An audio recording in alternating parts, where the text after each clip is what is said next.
কে সাকিব খান ভাইয়ের পাশে দাঁড়াবে, কে একটা ছবি তুলবে, কে একটা সেলফি নিবে, ক্যামেরায় ধরা পড়তে হবে। হারলেনের শোগুলো আমি দেখছি, সাকিব খান ভাইয়ের দৃষ্টি আকর্ষণ করার জন্য নিজেকে এমন ভাবে প্রেজেন্ট করছে, ওইখানে মনে হচ্ছে একটা প্রতিযোগিতা হচ্ছে। এখানে যারা হিরোইন ছিল, মডেলরা ছিল বা ছোট পর্দার অভিনেত্রীরা ছিল, সবারই কিন্তু একটা নিজস্ব একটা অবস্থান আছে। তার পাশে দাঁড়িয়ে জড়িয়ে ধরে তার হাতে হাত রেখে, মানে আমার কেন ছবি তুলতে হবে, আমি কেন আমার জায়গাটা ভুলে যাব, আমি কেন তার উপরে হুমড়ি খেয়ে পড়বো।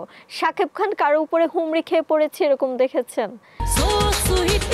অপু বিশ্বাস আপুর বেবি নিয়ে সামনে চলে এসেছে, বুবলি আপু বেবি নিয়ে সামনে চলে এসেছে। তো এরা তো বিয়ে শাদী করেই তো সন্তান নিয়েছে, বিয়ের আগে তো বাচ্চা নেয়নি।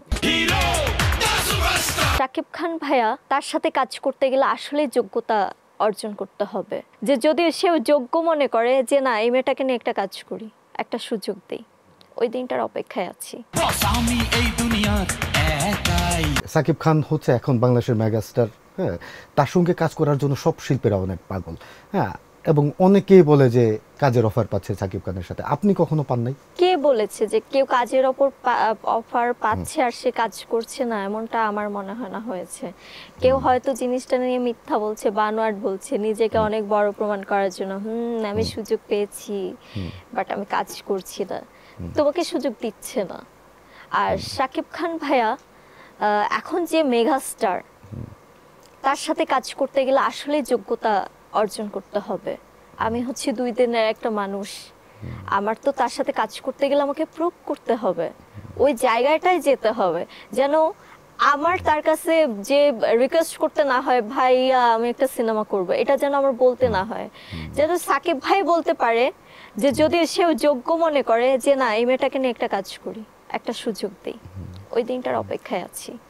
হলে হবে, না হলে নাই।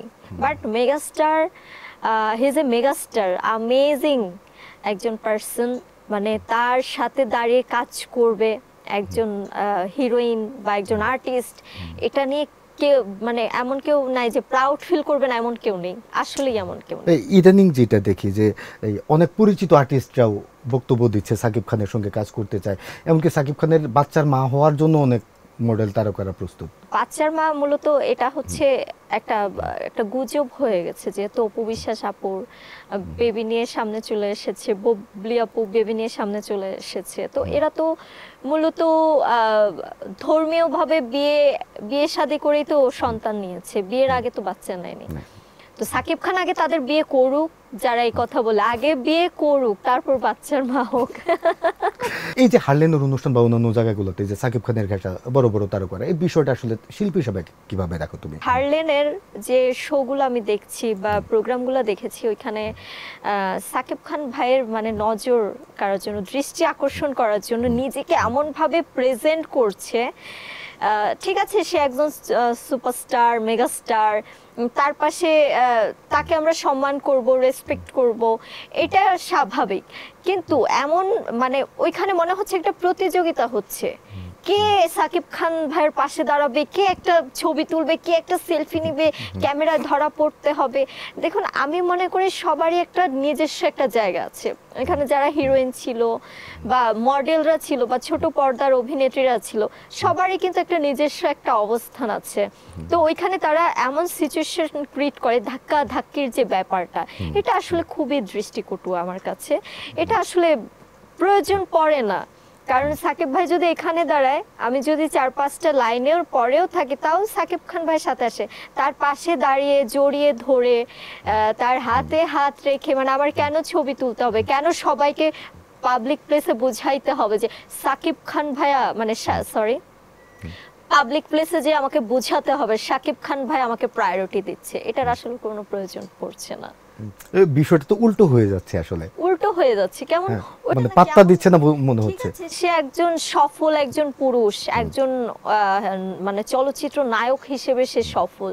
তো সেই ব্যাপারটা আসলে আমরা দেখছি, কিন্তু ওই সফলতার জন্য সব নারীরা হুমড়ি খেয়ে, একটা হচ্ছে অডিয়েন্স যদি একজন হিরোর উপর হুমড়ি খেয়ে পড়ে, সেটা মানা যায়। যে সে অডিয়েন্স, কিন্তু একজন শিল্পী হয়ে আমি কেন আমার জায়গাটা ভুলে যাব, আমি কেন তার উপরে হুমড়ি খেয়ে পড়বো?